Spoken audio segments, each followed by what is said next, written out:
Yeah, those are spider skins. Look at that. A big raised scratch. I don't have nails, so I pick mine. It actually looks like a burn. I'm gonna zoom. What the? Wait. Holy crap.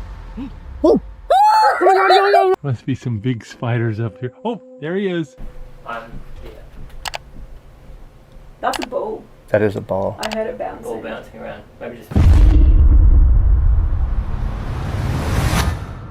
On November 3rd, 2025, solo bushcrafter Faith Mary headed into a remote forest for what was meant to be a routine survival trip. With limited gear and no one else around, the goal was simple: build a shelter, cook a meal, and spend the night alone in the wild. As she worked, the forest slowly shifted around her.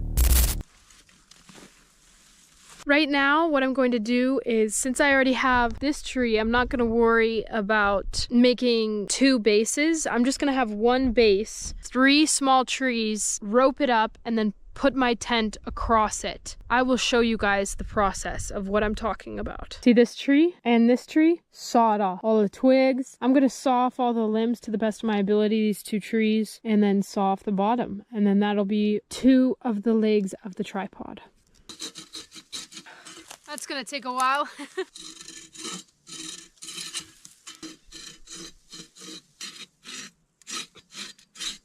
All right, you guys, that is 1 down. We just need another one and then 1 more after that. 10 minutes later. Heck yeah, I'm already out of breath. All right, let's do this thing. 1 more to go. It's hot. I feel like I hear some noises like in the forest. It's so weird. Probably like little animals scurrying, but man, I don't do good in the dark, so I'm not looking forward to that one. I'm gonna show you how I knot this thing up and connect it to the other tree. Faint rustling sounds emerged from somewhere beyond her view. Too unclear to identify, but persistent enough to raise her attention. Faith admits she's afraid of the dark, and being alone made the moment feel increasingly sketchy. And I'm leaning it up against the rock and making a teepee with my little logs. Let's light her up. All right. It's looking good, it's looking good.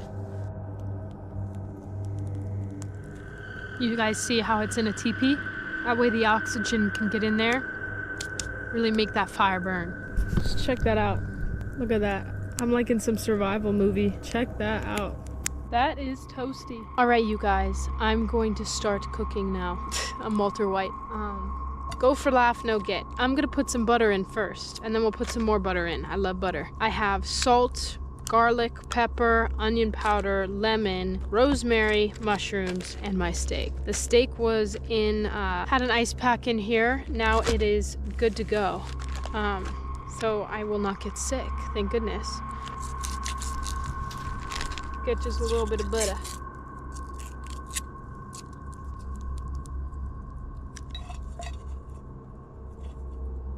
After finishing the shelter, she turned to cooking. At first, everything unfolded quietly, almost routinely. Then, in a single moment, that sense of control shattered.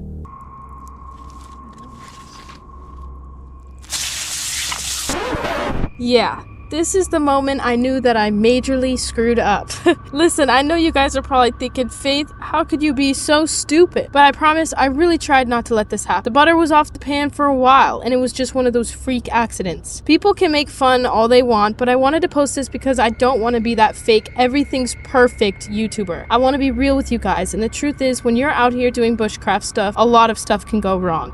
So this is your personal, official, public service announcement. Wear safety goggles. I learned that the hard way. After this, I went straight to the ER. They told me that I have a corneal abrasion. And the next day, it got even worse. So I had to go to a different hospital to get antibiotics. And now I still can't see really well out of my left eye. My skin is burned pretty bad too, but I will be okay. I'm grateful it wasn't worse, and I could have lost my vision or gotten burns all over my body. So if this makes even one of you more careful next time, then to me, it's worth posting this. When Faith appeared again, the trip was already over. Her face burned, her vision blurred, and one eye badly injured. Many viewers later pointed out that accidents like this can happen anywhere, even at home. But alone in the wilderness, a common mistake becomes an emergency in seconds, raising the question of how fragile normal really is when you're completely on your own. Hold on a sec. If you're enjoying this so far, make sure to hit that subscribe button. Let's continue.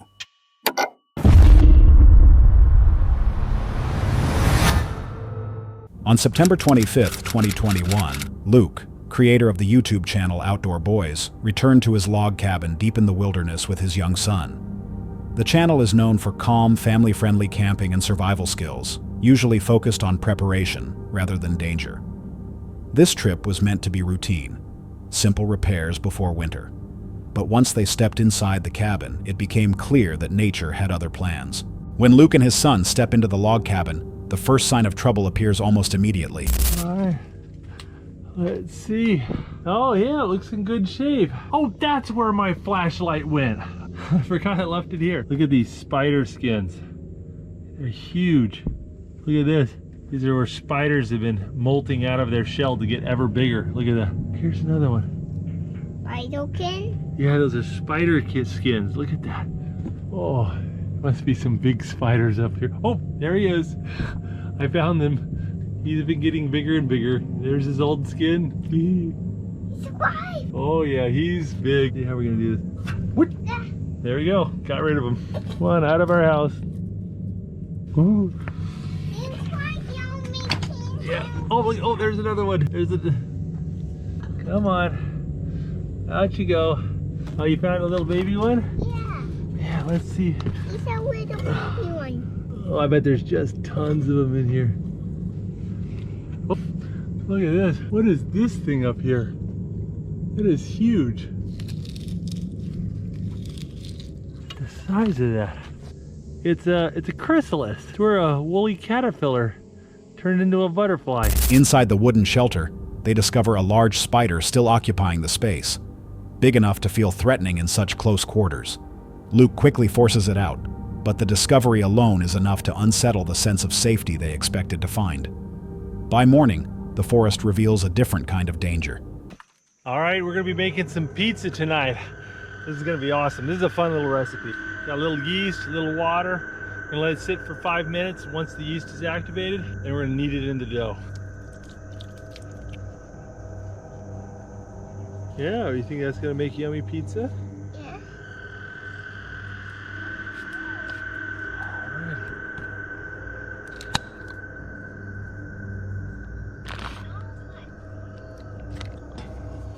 All right. All right, there we go. We got the pizza sandwich between two cookie sheets. Now we're gonna bake it.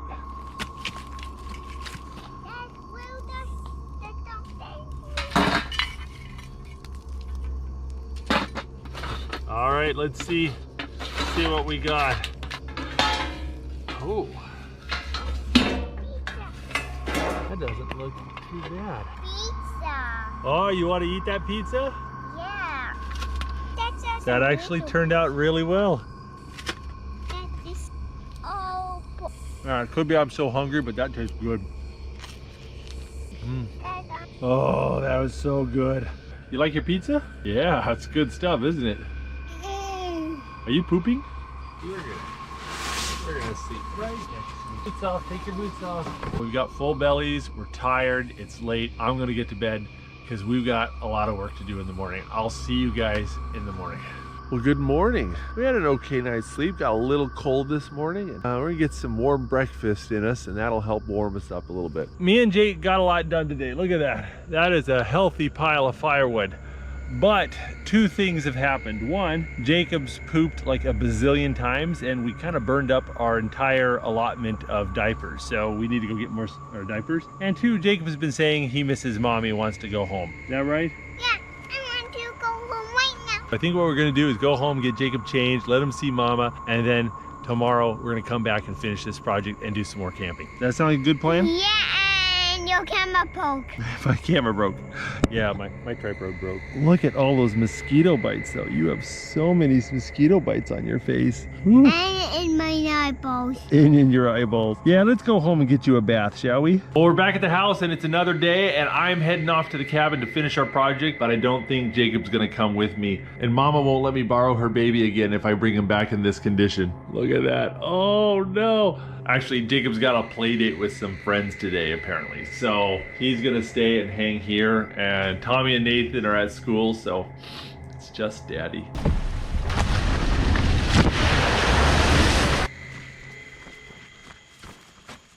Jacob's face is covered in mosquito bites, scattered across his skin and dangerously close to his eyes. It's a quiet but alarming reminder that the wilderness can be especially harsh on children. Luke doesn't hesitate. He takes his son home, putting safety above the work they came to finish. Later, Luke returns to the cabin alone. That's when the situation shifts again.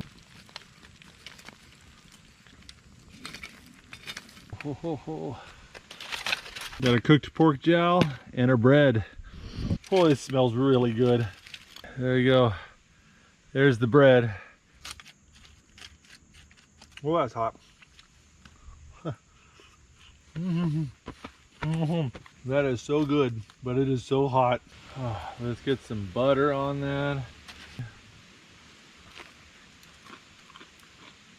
That is so good.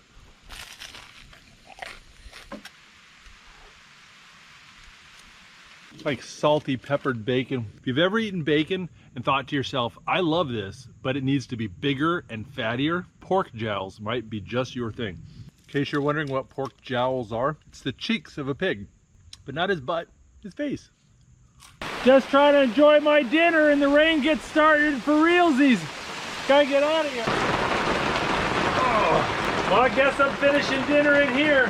And it's really coming down. There's some thunder going too. That was so good. Well, we got thunder and lightning and heavy rain going on. I'm gonna sit here and hunker down and see if it passes. See what happens. We only have a few hours of daylight left. Well, it's been raining for about 2 hours now and it's cozy. I mean, if I had my little buddy here, I would be curled up with Jacob and we'd be watching movies and it'd be no big deal. But this is lame by myself. So I'm not gonna be able to get everything done before sunset. So I think I'm just gonna go home, wait till the weather gets a little better and come back and finish the cheeking later. As night approaches, a storm moves in. Rain pounds the roof, thunder rolls through the trees, and lightning flashes around the clearing.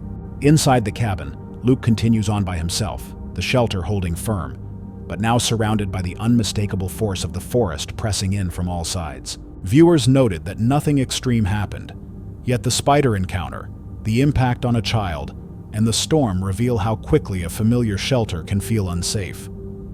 If a place built for safety can change this fast, how much control do we really have when nature decides to push back?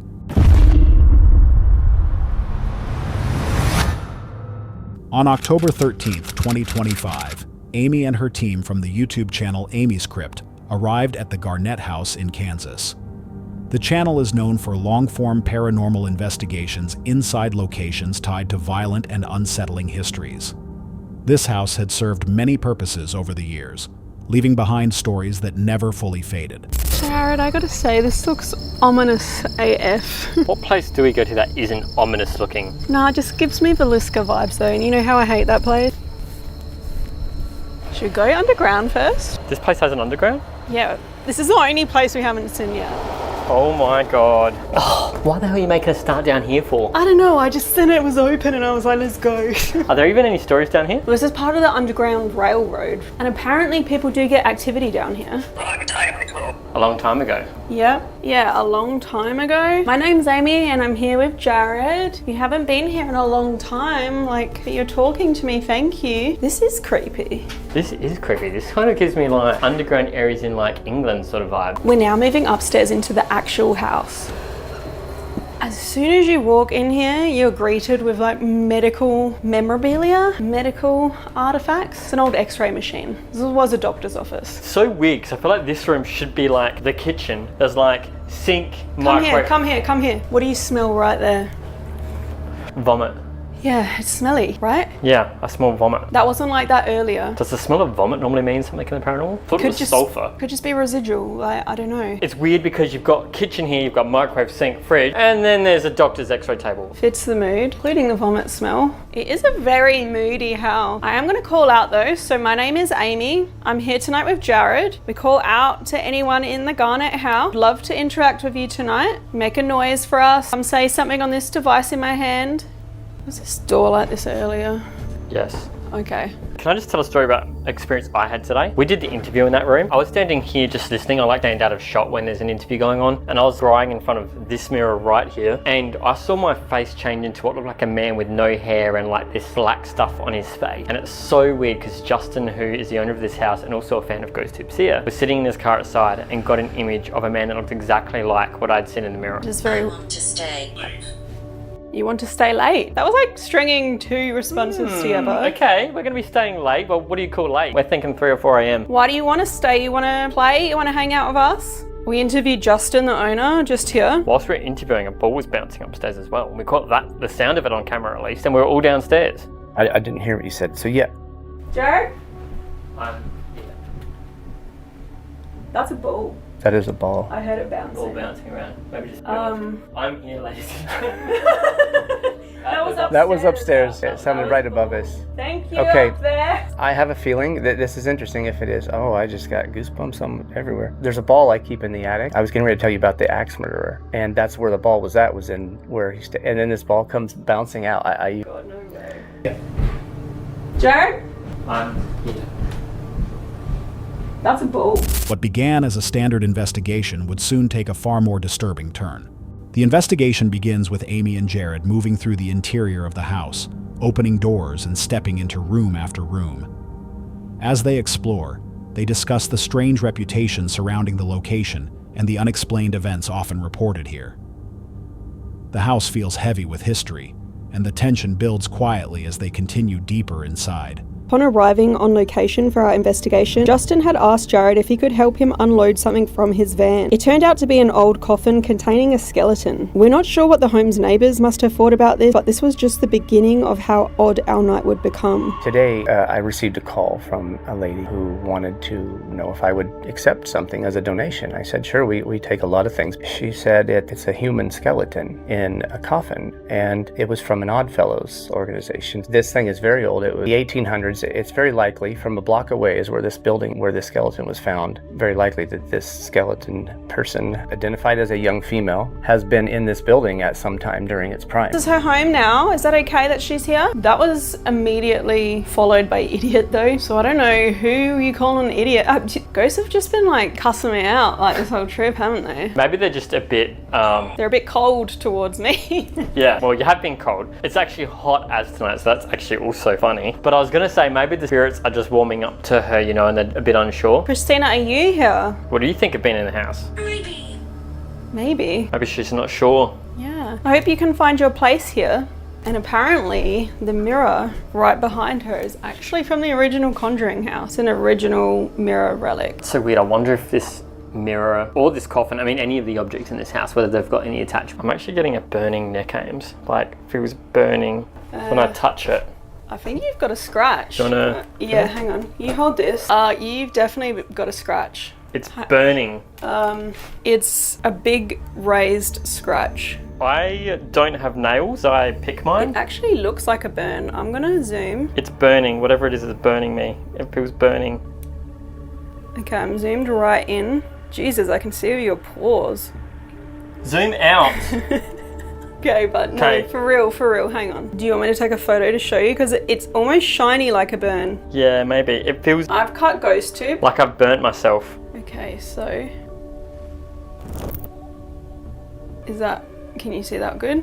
Oh! What the Yeah. What the I'm genuinely freaked out because look, I don't have nails. I pick mine. I don't have nails. What the is back in that room?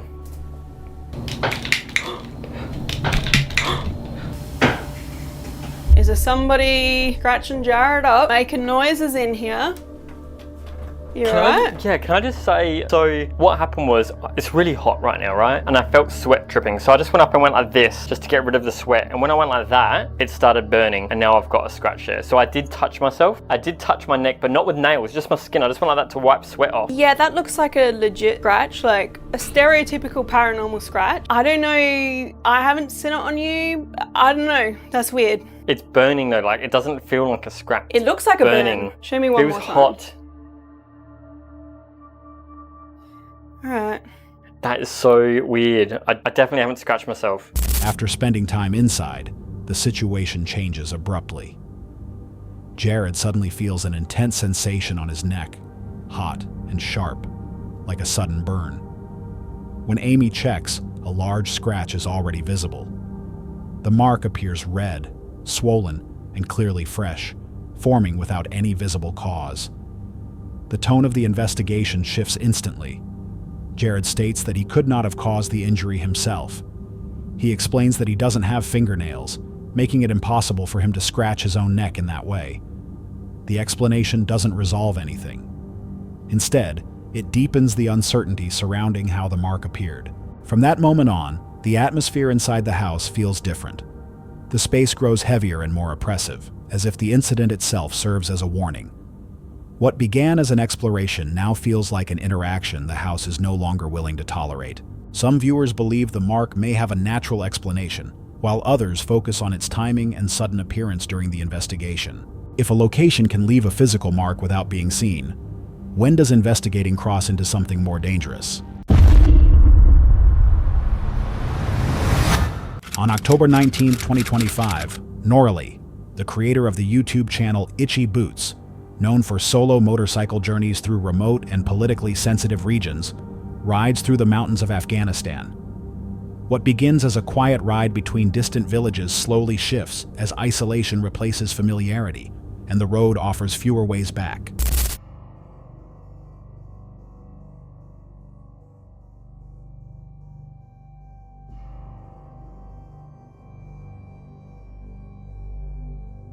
This is rural Afghanistan for you. A lot of supplies here. Wow. See, the houses are exactly the same color as the mountain that they're built from. I am approaching the next village, which is just hugging the side of the mountain there. Definitely a very different feeling to right here than in Kabul. Look, they have a waterway here. So we reroute the river to the fields. See here, they can regulate how much water is flowing through that channel. See, water levels are also very high here.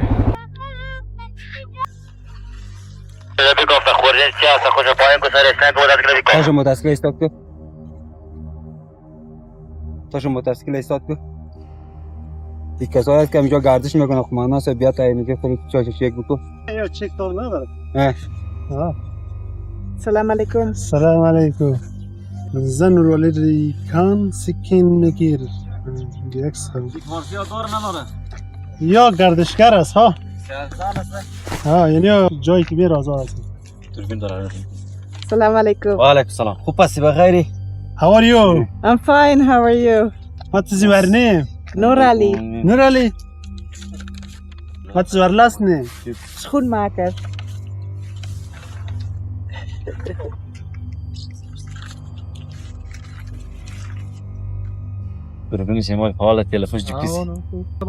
Goodbye. Goodbye. Oh, I'm going wrong. Should have gone left here. I was distracted by the checkpoint. Sorry, I need to go there. I need to go in here. To Aibek. I need to go this way. Rui Duap. Aibek. Aibek. Yeah. I need to go Aibek. Aibek. Samandan. Samandan. This way. Okay. Look at this. Right in between the mountains here.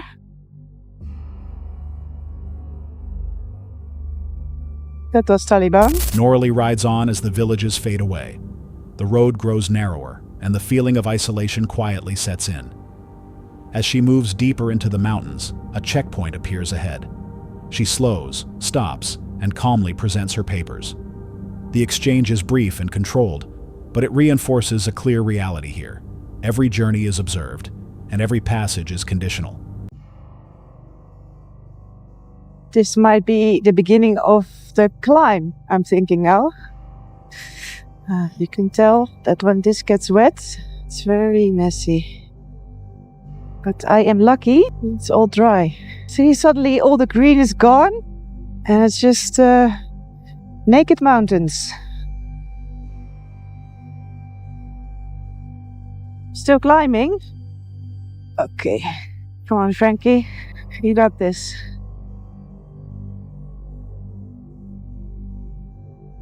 This is not gonna be an easy pass.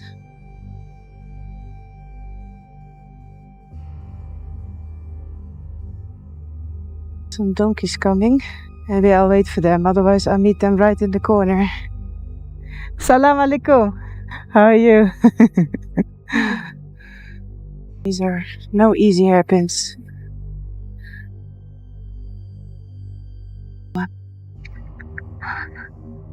Oh, it's steep.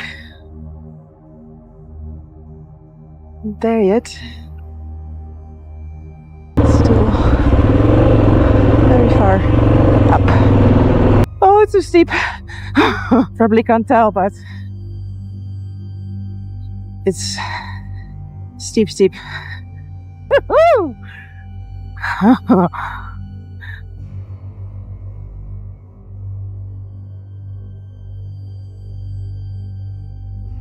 I'm so glad I am doing this pass with good weather, because I think with bad weather, this will become really dangerous.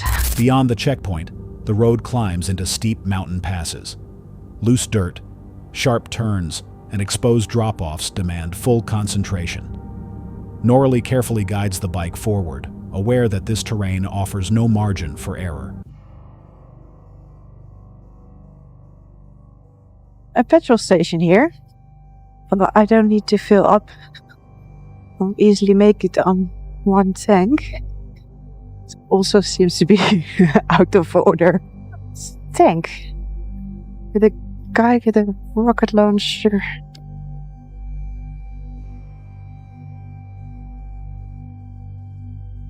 It's a bit extreme. It wasn't a tank, but it was some heavy-duty armed vehicle. It's actually the first time that I see like heavier arms. I mean, so far I've just seen Taliban with, what are they, AK-47s. But not with these things. Deeper in the mountains, the tension peaks. Norley encounters Taliban forces equipped with heavy military vehicles and rocket launchers. The sight is unexpected and unsettling, marking the most extreme display of force she has seen on this route. Many viewers point out that the real danger isn't just the terrain or the weapons, but the uncertainty of what lies ahead. Was this journey driven more by courage, or by how close calm travel came to real danger? On October 30th, 2023, the YouTube channel Travel Beans, known for van life and slow family travel, begins searching for a spot to wild camp. Nothing seems wrong, yet tension slowly settles in, unspoken but persistent. After visiting some of Scotland's most famous landmarks, the journey quietly shifts. Sightseeing gives way to the search for a place to wild camp. Hey, we made it! We're in Scotland! First time with Noah in Scotland! I'm already not feeling welcome here in Scotland. It's like they turn the temperature down the second you get in here. As it was late, we decided to stop at a service station along the route for the night. First night done, and we felt very welcomed here in Scotland, mainly because we had to pay £10 for the privilege of doing so. But we had probably the best showers that we've ever had in a service station. I don't think it's that big a deal that we feel welcome at a service station because obviously they have money to make. The real test is going to be how welcome are we going to be out in the beautiful Scottish countryside. Let's go.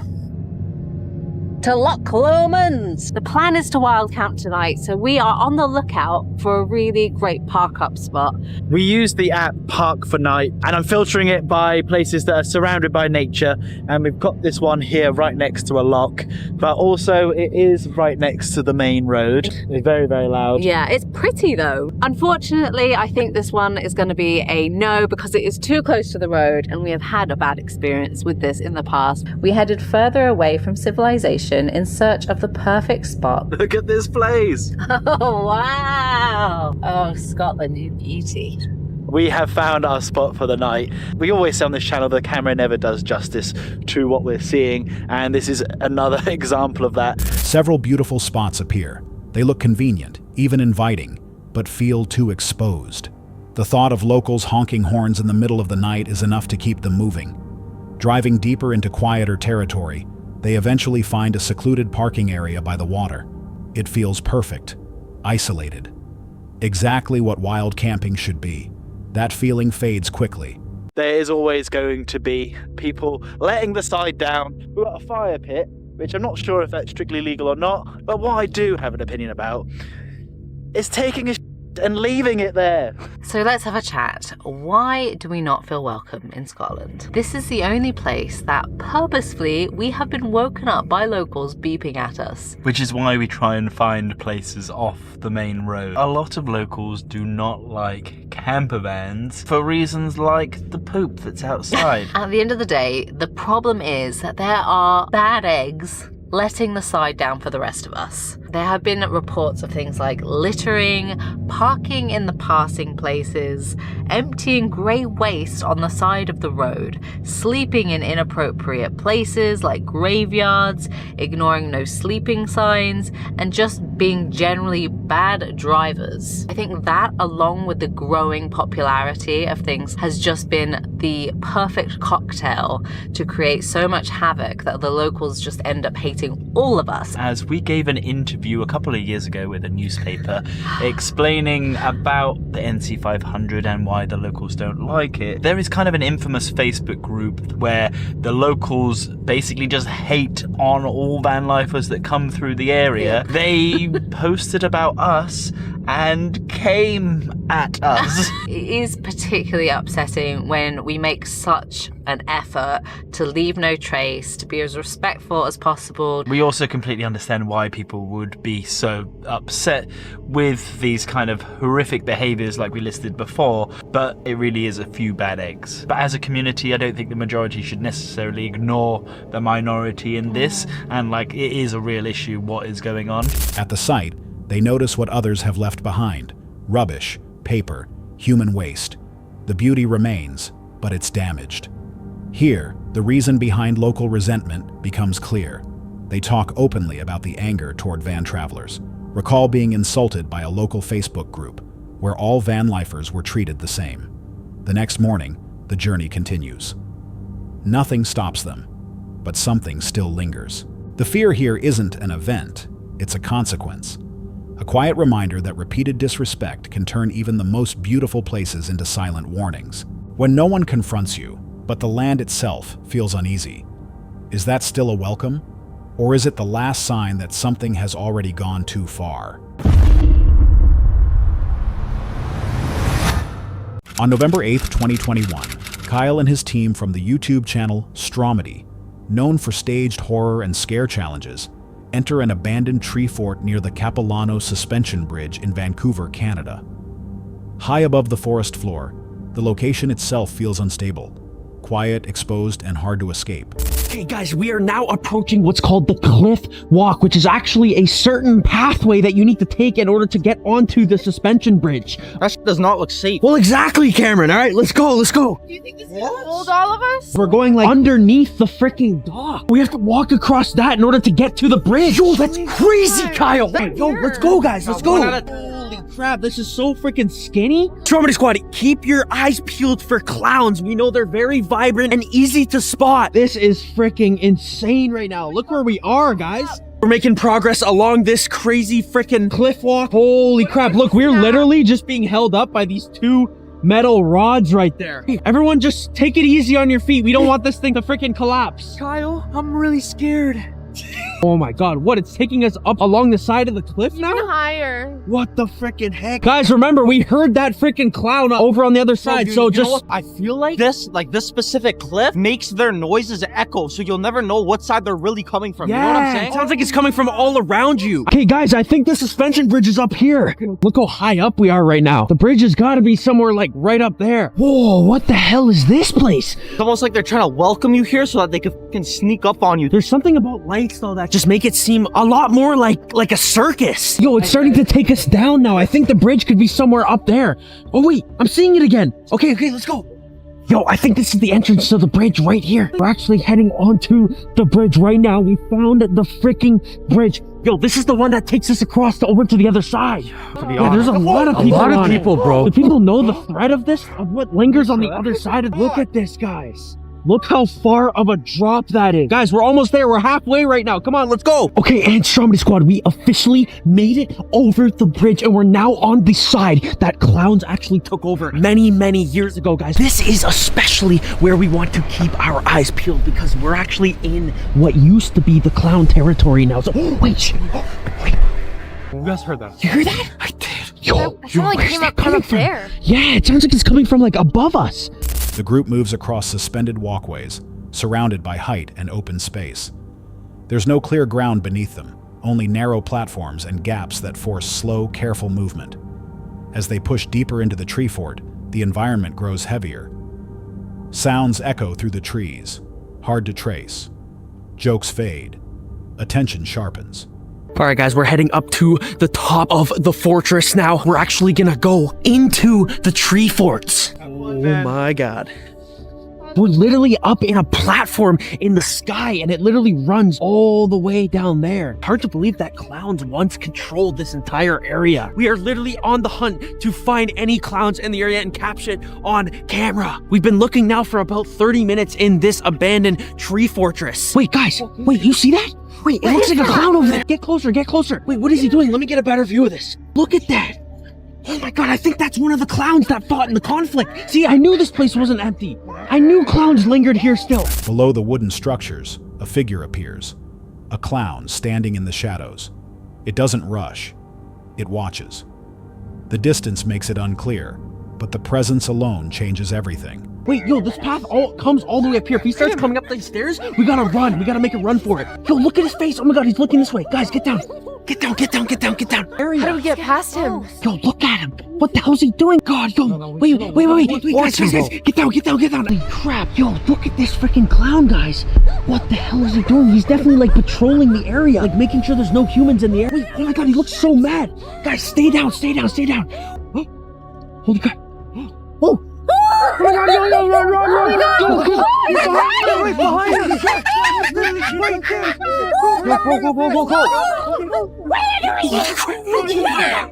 there!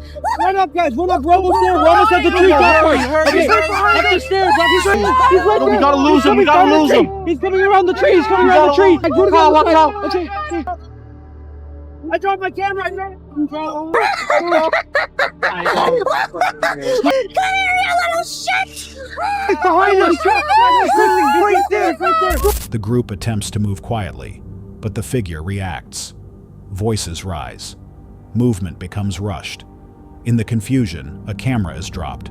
The footage cuts as they retreat, choosing escape over staying exposed in a place where control is limited and mistakes carry consequences. The fear escalates because the setting limits escaped long before the clown appears. Was the clown the threat, or did the location already trap them mentally? That's all for tonight's video. Which encounter gave you chills? Let us know in the comments below. Got your own experience? We want to hear it. And whatever you do, don't miss what's coming next.